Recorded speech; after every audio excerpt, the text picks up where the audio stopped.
Alors que diriez-vous à tous ceux qui craignent d'innover pour ne pas fragiliser un modèle économique sur lequel ils sont bien installés? Alors je crois qu'il faut comprendre les vrais freins à l'innovation si on veut calmer les angoisses. Si on dit simplement c'est psychologique, c'est simplement que les gens n'aiment pas qu'on bouscule leurs habitudes, bon, on passe complètement à côté du problème. Non, ce que montrent les économistes schumpeteriens, mon ami Nicolas Bouzou par exemple, de manière tout à fait convaincante, c'est que les grandes innovations multi-usages, dans un premier temps, c'est pas psychologique, c'est réel. Elles créent du chômage, des inégalités et de la décroissance. Quand Gutenberg invente la machine à imprimer met au chômage 200 copistes et ils le prennent mal. Bon, c'est normal. Et donc, si je traduis dans les termes d'aujourd'hui, Amazon détruit quantité de métiers sans que ce soit de la faute de ceux qui se retrouvent au chômage. Il y a 3000 librairies en France. Il est évident qu'Amazon va détruire énormément de librairies parce que c'est beaucoup plus commode en 3 clics d'acheter des livres en plus, pour moi par exemple, souvent des livres introuvables, les acheter sur Amazon que d'aller les commander dans une librairie où il faut que je me déplace et puis en plus je les trouverai pas et puis probablement d'ailleurs ceux qui sont épuisés ne les auront pas, etc. Bon. Et donc ces nouvelles, ce qu'on appelle l'économie collaborative, regardez ce qui s'est passé avec Uber Pop, avec les chauffeurs de taxi, regardez ce qui se passe avec Airbnb et l'hôtellerie. Bon, ça crée des emplois après, beaucoup plus tard et ailleurs. Mais ça détruit d'abord des emplois. Et donc, on a d'ailleurs plusieurs questions qui se posent. Est-ce que c'est la fin de la croissance ou pas, comme le pense Daniel Cohen, Patrick Artus, donc qui ne sont pas des économistes négligeables, c'est l'évidence.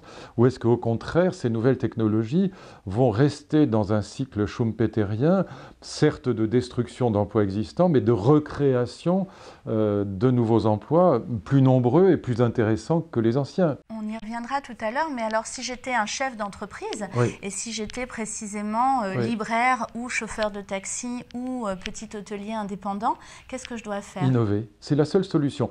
Les libraires qui continueront d'exister, ce sont ceux qui auront innové. Ceux qui créeront un salon de thé, qui inviteront des signatures, comme on dit, qui feront venir Jean d'Ormesson ou qui vous voudrez, ou Michel Onfray, bon, ou d'autres. Et donc ce sont ceux qui vont innover, qui vont non seulement survivre, mais qui vont s'épanouir. Et donc l'innovation est la seule réponse, mais ne sous-estimons pas les effets pervers de l'innovation. C'est-à-dire qu'on n'est pas dans une optique keynésienne où tout le monde est gagnant. Il suffirait d'augmenter les bas salaires pour que tout aille bien. Ça, c'est en gros le discours de Tsipras ou de Mélenchon. Augmenter les bas salaires. Alors, si vous augmentez les minima sociaux et le SMIC, alors l'argent ira dans l'économie parce que ces petits ménages n'épargneront pas. Alors, du coup, les chefs d'entreprise créeront des emplois pour répondre à l'augmentation des commandes et l'État sera content parce qu'il y aura moins de chômeurs. Enfin, c'est idyllique, il faut vraiment avoir mauvais fond pour pas être keynésien. Bon, ce raisonnement est évidemment absurde dans le contexte de la compétition mondiale. C'est bien l'innovation qui tire la croissance, mais on est dans une vision tragique de l'économie, c'est-à-dire qu'il n'y a pas de progrès sans ombre, il n'y a pas de lumière sans obscurité. Et donc ça pose encore une fois une question politique. Qu'est-ce que les politiques doivent faire? Certainement pas freiner l'innovation. Chef d'entreprise, pareil, innover dans tous les domaines, hein, innover dans les produits, dans la gestion des êtres humains, dans la RH, dans la publicité, la communication, dans le stockage des données sur iCloud, dans l'informatisation, etc. Innover, mais sachez que l'innovation, elle est aussi destructrice.